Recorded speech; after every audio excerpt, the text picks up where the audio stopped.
You've been told all your life that credit is a ladder, that it helps you climb toward freedom, stability, and status. From your first student loan to your latest card approval, the message is the same. Borrow now, live better, pay later. It sounds reasonable until later arrives, bringing with it interest, pressure, and quiet dread. What once felt like opportunity now feels like ownership, but not yours. Debt doesn't begin as slavery, it begins as hope. It starts with a signature and a smile, a promise that tomorrow will always be richer than today. You swipe for a car, sign for a house, take a loan for an education, and each step feels like progress. You measure adulthood by the size of your obligations. The system applauds you for it, congratulating you for being responsible. Yet inside something feels off. The weight grows slowly, like a fog that thickens over time. The monthly statements pile up, each one claiming a piece of your peace. The numbers blur, the due dates overlap, and you find yourself living not to thrive but to maintain. You start budgeting not for dreams but for survival. And as you look around, you realize that almost everyone you know is doing the same thing, running in place on an expensive treadmill called credit. There's a strange comfort in shared bondage. When everyone owes, no one feels guilty. Debt becomes cultural, a badge of normalcy. It shapes how you think about worth, how you define success. You stop asking if debt is wise and start asking only if it's manageable. You convince yourself that debt is a tool, and tools are harmless if you know how to use them.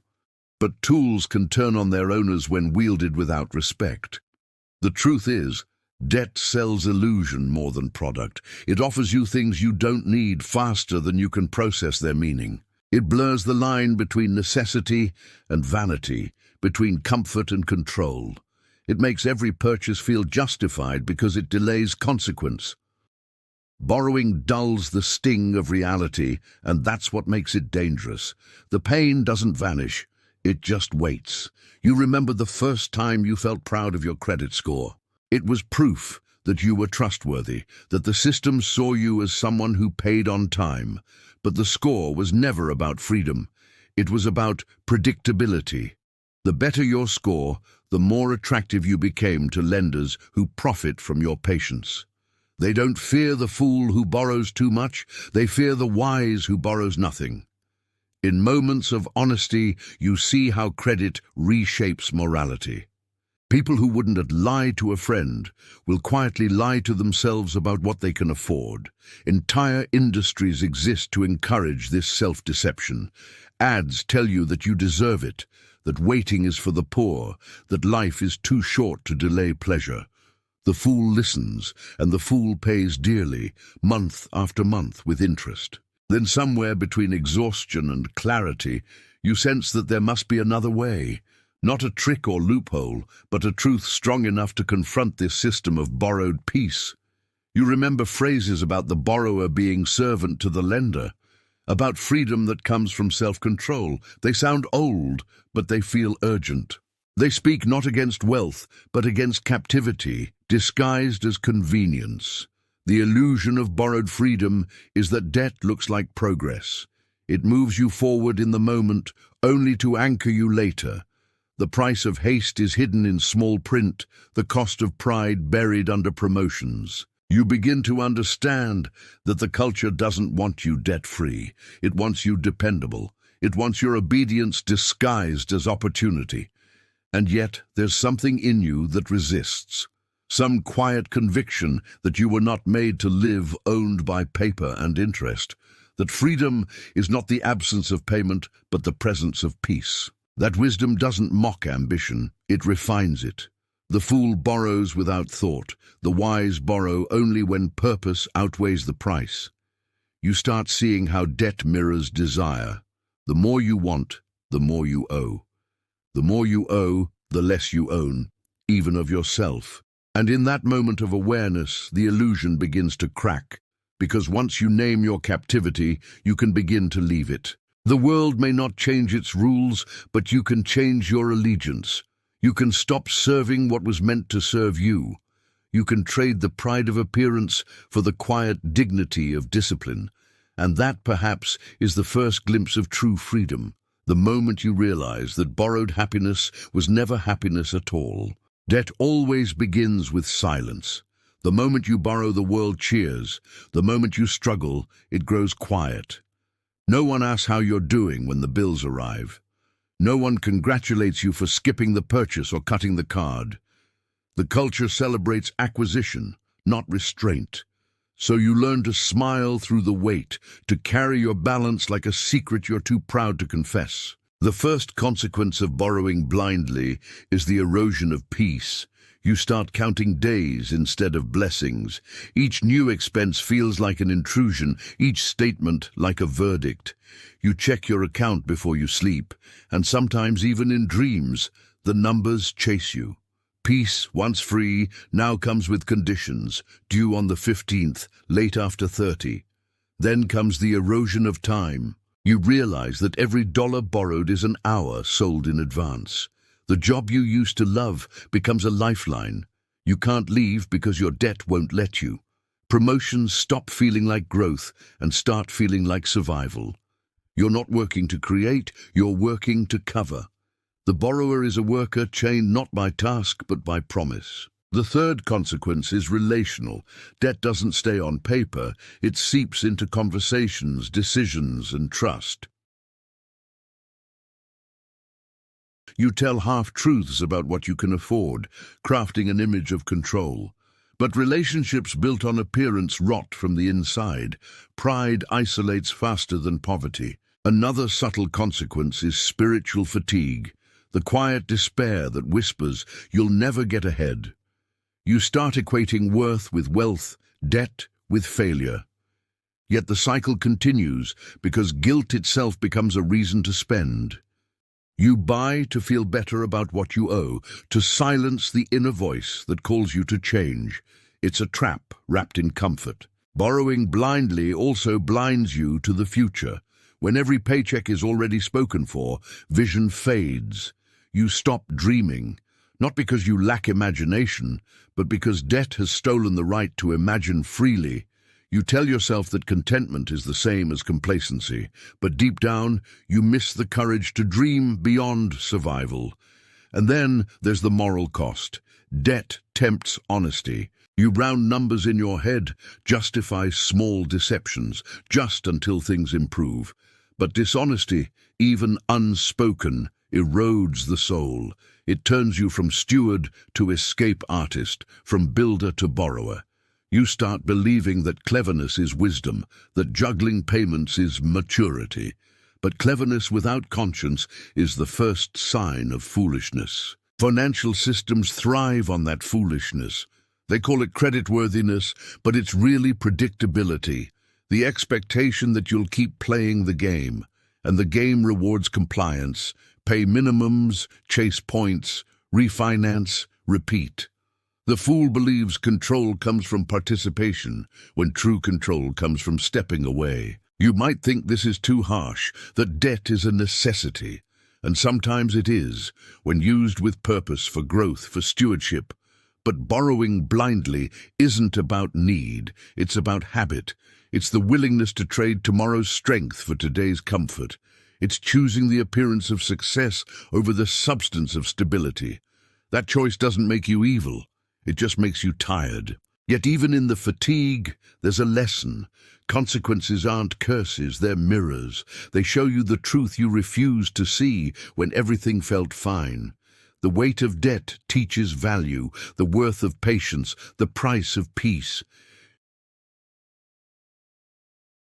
Servitude isn't punishment. It's the natural outcome of misplaced trust. And somewhere within all of this, a deeper truth surfaces. The problem isn't just financial, it's philosophical. Blind borrowing begins with forgetfulness, forgetting who provides, forgetting limits, forgetting that real freedom cannot be purchased. You start to see that wisdom's view of debt isn't condemnation, it's compassion. It warns not to shame you, but to save you from the slow suffocation of false freedom. So when the silence returns, the space between paychecks, between anxiety and reflection, you realize that the consequences have been your teachers all along. They don't demand perfection, only awareness. And in that awareness lies the first spark of hope, the understanding that you can start over, one wise choice at a time. Freedom doesn't arrive in a flash. It unfolds slowly, the way dawn breaks over a weary city. You begin not by erasing debt overnight, but by unlearning the lies that built it. The first truth is simple yet hard to swallow. Debt is not a tool of freedom, but a test of discipline. You reclaim control not by hating money, but by restoring respect for it. When you start to see money as a servant, not a master, the chains begin to loosen. You face the numbers again, calm this time. The shame that once made you look away has turned into focus.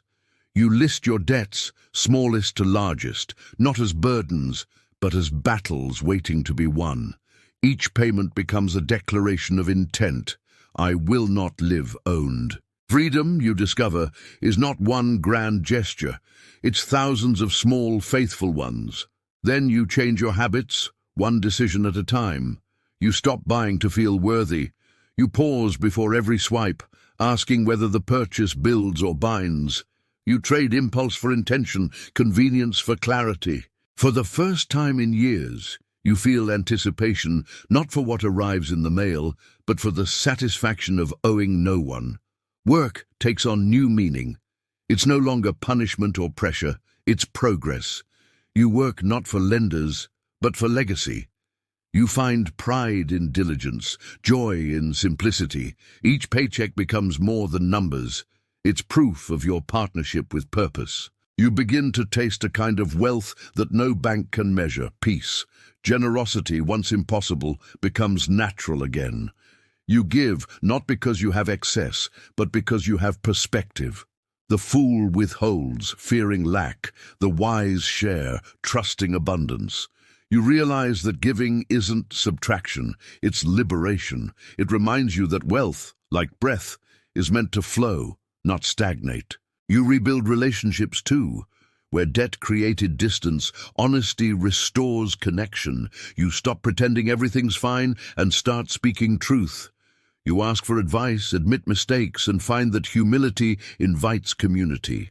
The shame that once isolated you now becomes a bridge to others who carry the same weight. Freedom grows faster when shared. In quiet moments, you notice how peace feels unfamiliar at first, like silence after constant noise. You no longer chase the next approval email or loan offer. You start enjoying the simplicity of enough. That word, enough, becomes sacred. It doesn't limit you, it liberates you. It's the line between wisdom and waste, between living and surviving. The system that once owned you still hums in the background, flashing its offers and promises, but you've learned its language and you're no longer fooled. You know that true prosperity isn't about how much you can spend, but how much you can sleep at night without worry. The quiet of debt-free living is the sound of real wealth. You begin teaching others, not with lectures, but with example. Your story becomes evidence that change is possible, that discipline can outlast despair. You show that freedom is contagious, the kind that spreads not through noise, but through peace that others can feel. Then you look back and realize something profound. The wisdom that warned against foolish borrowing was never about control. It was about care. It wasn't written to limit joy, but to protect it. The path of discipline and contentment leads not to restriction, but to restoration. What began as a warning has become a way of life. And so, when you handle money now, you do it with reverence.